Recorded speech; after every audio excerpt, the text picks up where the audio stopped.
বাপ ভালো তার বেটা ভালো তাই মা ভালো তার ঝি, গাই ভালো তার দুধ ভালো রে দুধ ভালো তার ঘি। বাবা যদি ভালো হয় ছেলে ভালো,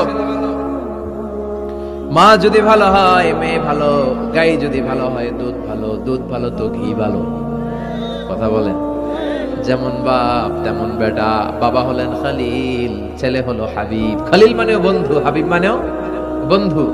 খালিল মানে এমন বন্ধু যেই বন্ধু আল্লাহরে খুশি করার জন্য কাজ করে। কথা বুঝতে হবে। খালিল মানে এমন বন্ধু যেই বন্ধু আল্লাহরে খুশি করার জন্য কাজ করে। আর হাবিব মানে এমন বন্ধু যেই বন্ধুরে খুশি করার জন্য আল্লাহ নিজেই কাজ করে। কার দাম বেশি? হাবিবের দাম বেশি। সুবহানাল্লাহ কইবেন না? এই বাপ বেটার মধ্যে অনেক দিক দিয়ে মিল আছে না নাই? সাইয়েদনা ইব্রাহিম বাবা, বিশ্বনবী ওনার অধস্তন সন্তান। এই বাপ বেটার মধ্যে অনেক মহব্বত আছে না নাই? মিল আছে না নাই? আমি কোরআন হাদিস ঘেটে 60টা মিল পেয়েছি। কয়টা? সাইয়েদনা ইব্রাহিম আর বিশ্বনবীর মধ্যে 60টা মিল খুঁজে পাওয়া যায়। শুনবেন? হ্যাঁ, কষ্ট হচ্ছে না? 1 নাম্বার মিল হচ্ছে ফেস কাটিং এ মিল। সাইয়েদনা ইব্রাহিমের চেহারা যেমন ছিল বিশ্বনবীর চেহারা প্রায় ওইরকমই ছিল।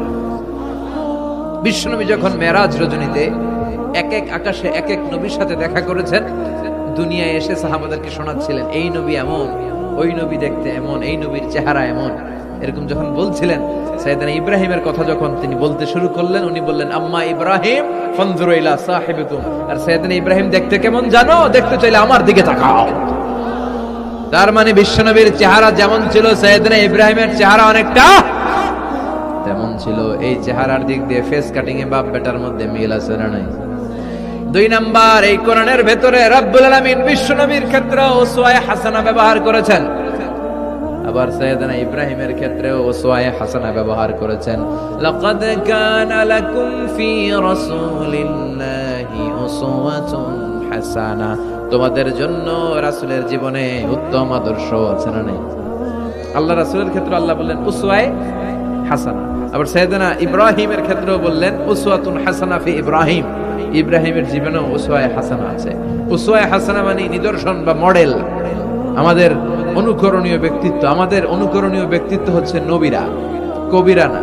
কথা কন, কবিরা আমাদের মডেল না নবীরা? নায়করা আমাদের মডেল না নবীরা? সালমান খান আমাদের মডেল নয়, শাহরুখ খান মডেল নয়, ঋত্বিক রোশন আমাদের মডেল নয়, কোন নায়ক নায়িকা গায়ক গায়িকা ডান্সার সেলিব্রিটি আমাদের মডেল নয়। আমাদের মডেল হচ্ছে বিশ্বনবী, আমাদের মডেল হচ্ছে সাইয়েদনা ইব্রাহিম। চিল্লায় বলেন ঠিক কিনা? এজন্য আল্লাহ এই কোরআনের মধ্যে দুজনের ক্ষেত্রেই বললেন উসওয়ায়ে হাসানা, দুইজনই উত্তম আদর্শ। কয়টা মিল পাইলেন? মনোযোগ নাই? মনোযোগ আছে না গেছে? 3 নাম্বার মিল, এই দুইজন নবী ছিলেন উলুল আজমি মিনার রাসূল। এই দুনিয়ায় যতগুলো নবী এসেছে তার মধ্যে 5 জন নবী ছিল শ্রেষ্ঠ। এই 5 জনের মধ্যে বাপ বেটা আছে না নাই? খেয়াল রাখবেন, উলুল আজমি মিনার রাসূল দৃঢ় প্রত্যয়ী নবী 5 জন। কারা? সাইয়েদনা নূহ, সাইয়েদনা ইব্রাহিম, সাইয়েদনা মূসা, সাইয়েদনা ঈসা, বিশ্বনবী মুহাম্মদ রাসূলুল্লাহ। এই 5 জন হচ্ছে উলুল আজমি মিনার রাসূল। এই 5 জনের মধ্যে বাপ বেটা 2 জন আছে না নাই? এরপরে বাপ বেটার মধ্যে আরেক মিল হচ্ছে বিনাউল কাবা। বাপ বেটা 2 জনই কাবা বানিয়েছে। বিশ্বনবী বানিয়েছে ছোট্টবেলায়, সাইয়েদনা ইব্রাহিম বানিয়েছে বৃদ্ধ বয়সে। ঠিক কিনা? বানাইছে না? বিশ্বনবী বানাইছে যখন বয়স একেবারে কম।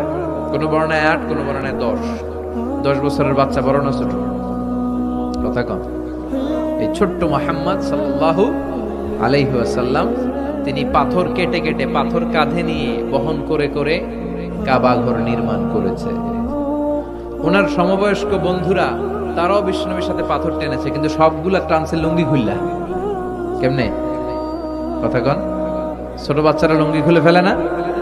সবাই লুঙ্গি খুলে লুঙ্গি ভাঁজ করে কাঁধের মধ্যে রেখেছে। এরপরে কাঁধের উপর পাথর নিয়ে পাথর টেনেছে যাতে কাঁধে ব্যথা না পায়। কিন্তু বিশ্বনবী তো লুঙ্গি খোলেন না। সুবহানাল্লাহ পড়েন। বিশ্বনবীর লজ্জাস্থান কেউ দেখে নাই। হালিমাতুস সাদিয়া, বিশ্বনবীর দুধমা, উনি বলেন এই কুরাইশি মুহাম্মদকে আমি 5 বছর ঘরে রাখলাম, পাললাম। এই 5 বছরের জন্য এই ছোট্ট মুহাম্মদ একবারও কাঁদে নাই। ক্ষুধা লাগলেও কাঁদে না, ব্যথা পেলেও কাঁদে না। শুধু লজ্জাস্থানের জায়গা থেকে কাপড়টা একটু সরে গেলে চিৎকার দিয়ে ওঠে।